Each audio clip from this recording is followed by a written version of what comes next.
ప్రస్తుతం తెలంగాణ రాష్ట్రంలో అందరి దృష్టి అసెంబ్లీ బడ్జెట్ సమావేశాలపైనే. అసెంబ్లీ బడ్జెట్ సమావేశాలకు కేసీఆర్ హాజరవుతారా లేదా అనే చర్చ ఇప్పుడు బీఆర్ఎస్ లో మొదలైంది. ప్రధాన ప్రతిపక్ష హోదా అనుమానమే అనే ఊహాగానాలు వస్తుండడంతో ఆయన రాకపోవచ్చనే అభిప్రాయం మాజీ ఎమ్మెల్యేలో వ్యక్తమవుతుంది.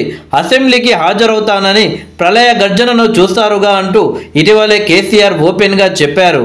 కానీ సభకు హాజరై అవమానాల్ని మూటగట్టుకోవాల్సి వస్తుందనే ఉద్దేశంతో కేటీఆర్, హరీష్ రావులకే బాధ్యతలు అప్పజెప్పే అవకాశం ఉందన్న వార్తలు ఆ పార్టీ నేతల నుంచి వినిపిస్తున్నాయి.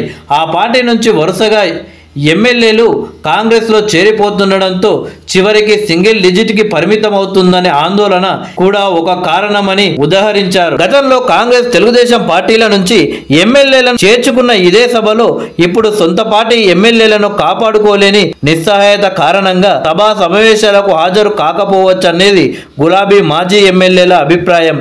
బీఆర్ఎస్ ఎమ్మెల్యేలు ఒక్కొక్కరిగా పార్టీ వీడి కాంగ్రెస్ లో చేరుతుండడంతో చివరకు ఎందరు మిగులుతారనే సందేహం బీఆర్ఎస్ లో నెలకొంది.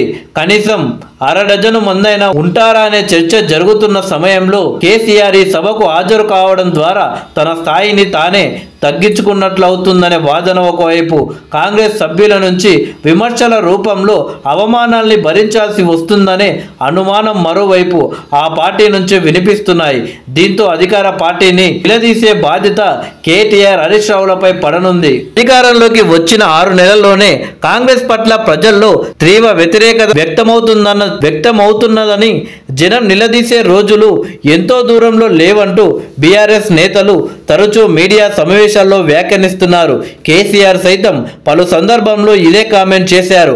అంశాల వారీగా కాంగ్రెస్ ను కార్నర్ చేయడానికి అసెంబ్లీని వాడుకోవాల్సి ఉన్నప్పటికీ ఆ ప్రయత్నాలు ఫలించకపోవచ్చని, నిన్న మొన్నటి వరకు తమతోనే ఉన్న ఎమ్మెల్యేలు ఇప్పుడు కాంగ్రెస్ లో చేరుతున్నారని, వారి నుండి కూడా విమర్శలను ఎదుర్కోవాల్సి వస్తుందనే ఆందోళన ఆ పార్టీ నేతల్లో వ్యక్తమవుతుంది.